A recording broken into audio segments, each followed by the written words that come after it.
Broken OS or broken operating system, corrupt operating system. If you're not familiar with these terms, that's okay. You're in the right place.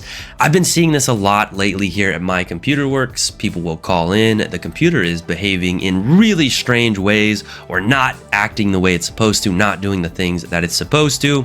It could look like a lot of different things. It could look like your app's not opening up.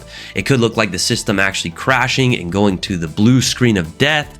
You could be getting stuck in the automatic repair loop, or it could be smaller things like that. Again, like apps not opening up or things not opening, like settings or your Windows search bar or your Windows menu, things like that. So different elements of the operating system not working or they feel broken.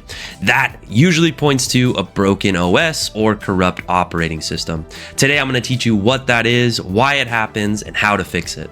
But before we jump into that, make sure you drop down below before you go and hit that like and subscribe. It really helps us out, and it helps you out by giving you instant access to tons of free tech videos, tech help videos, tech knowledge videos, whatever you're trying to learn. You could probably find something in there that'll help you out. So thanks for watching again. Even if you hate the video, thanks for being here. Let's jump into it. All right, so now let's start out with what is operating system corruption or a broken operating system. Well, think of your OS, if we're gonna get real basic here, think of your operating system as the foundation of a house, right? You have to have that foundation for everything else to be able to work. Your walls, your windows, they can't go into place until you have that foundation laid.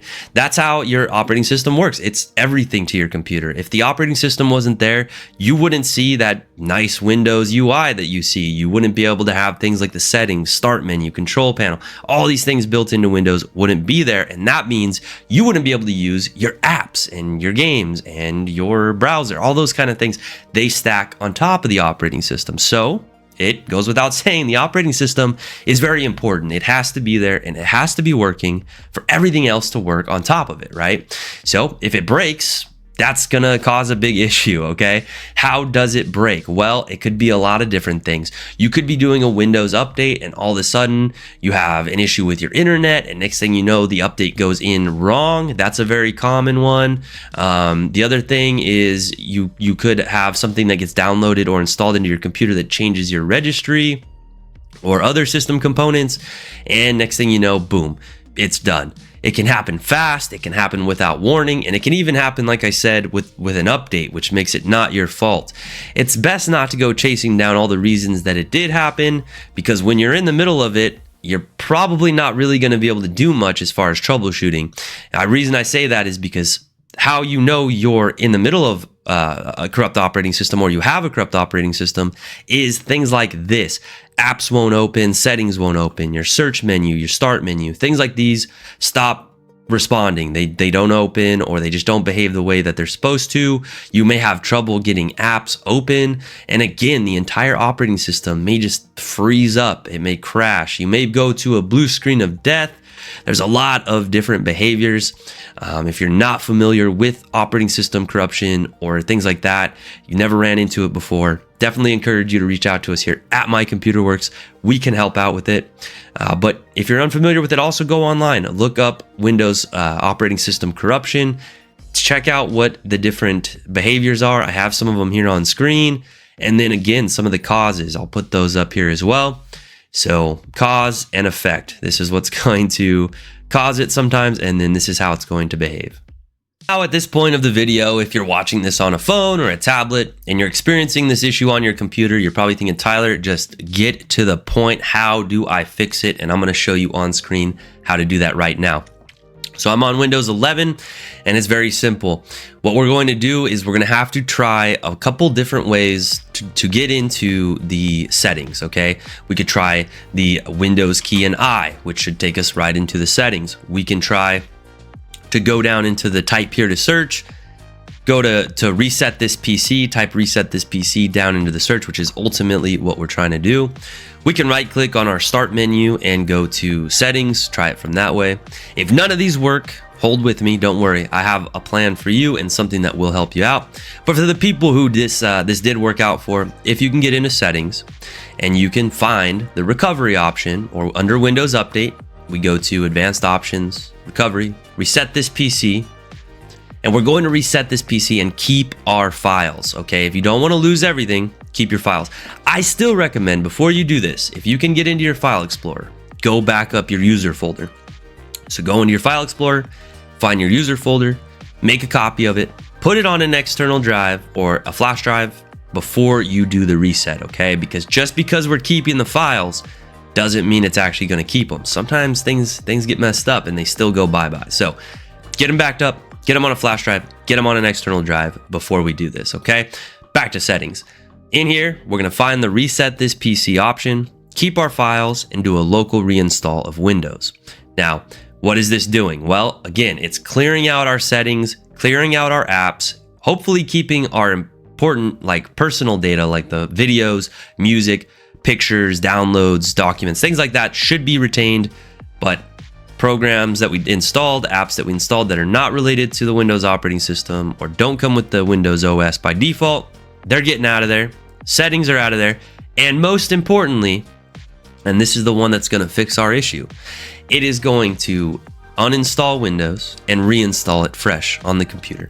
That should fix the broken operating system, okay? Now, you could try before you do all this what's called a DISM SFC scan. This is for the end, like nothing's working. You've tried DISM SFC, which is to try to fix the operating system in place. We talk about that in a lot of videos. You've tried all the different things and nothing's working. This is the end all. What you might need to do is just get Windows out of there and start fresh with a new install of Windows. Now, as an added bonus, I'm going to teach you how to create or enable a system restore. So on Windows 11, if we go to our start menu and search for the create a restore point, just like I'm doing here, go to the top system properties window, and then under the protection settings, we're going to find our C drive, just like I'm doing here, configure it, turn on system protection, and use the slider to allocate space for that restore point, and then apply, okay, or hit OK. Look this up if you need more help with this, but basically, if you know what you're doing here, you should have the system restore on. If you don't know how to set this up, give us a call. We actually do a restore point for our members when they give us a call, and we set everything up. So restore points can save you, right? Because it just restores you back to the point before you had the issue. So set that up. A lot of people don't have that set up and it gets them in trouble. And again, backup. Backup was a big thing in this video, having to back up your files. Having a constant backup will make it so if you do have to re-OS, it's not a big deal. Re-OS is also kind of nice because afterwards you might notice your computer's a little faster if you had gunked it up with a bunch of stuff you didn't mean to. A lot of people find they have. We do a reset, computer's faster because it's like, you know, not brand new, but it's the way it was if they just bought it. Hardware is still worn out, obviously, so hardware wear and tear doesn't go down, but it does eliminate a whole bunch of stuff that got on there that you may not have realized was on there, slowing it down. All right, so here's what to do when you can't get into settings, or maybe you're just at a blue screen, it keeps going to a blue screen. What I did was I turned my computer off, turned it back on, and immediately start tapping F11, and we're just going to keep tapping F11, F11, F11.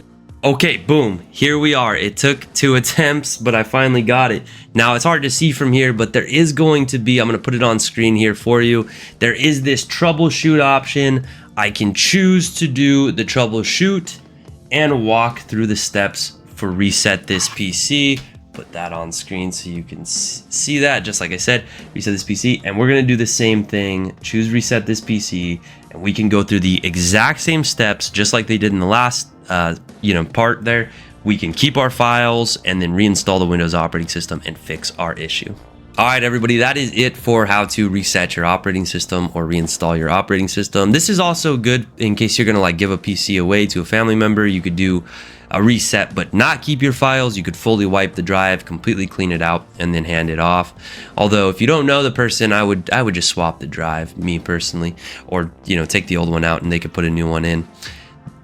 I also mentioned earlier, this is kind of like the last final thing in the troubleshooting for operating system failure. That is true. There are other ways to sometimes fix your operating system in place with like DISM and SFC scans, but they fail. Sometimes that doesn't work out. Sometimes you have to do this. This is the route you have to take, and because of that, I wanted to make sure we had a video that showed how to do that. Okay, so this isn't something that you just do to your PC when you feel like it or all the time. This is, obviously like extreme measure to fix your computer, okay? That's why it's important to have a backup, and make sure you back up before you do this, because like I said earlier, it could go wrong and you could lose stuff. So make sure you have that backup. If you don't feel comfortable with any of this, again, reach out to us here at My Computer Works. We will help you out with it. The number is always down in the description, at the beginning and the end of the video. We will help you with this if it's something that you have to do. Again, thanks for watching. Hit that like and subscribe down below before you go, and I will see you on the next one.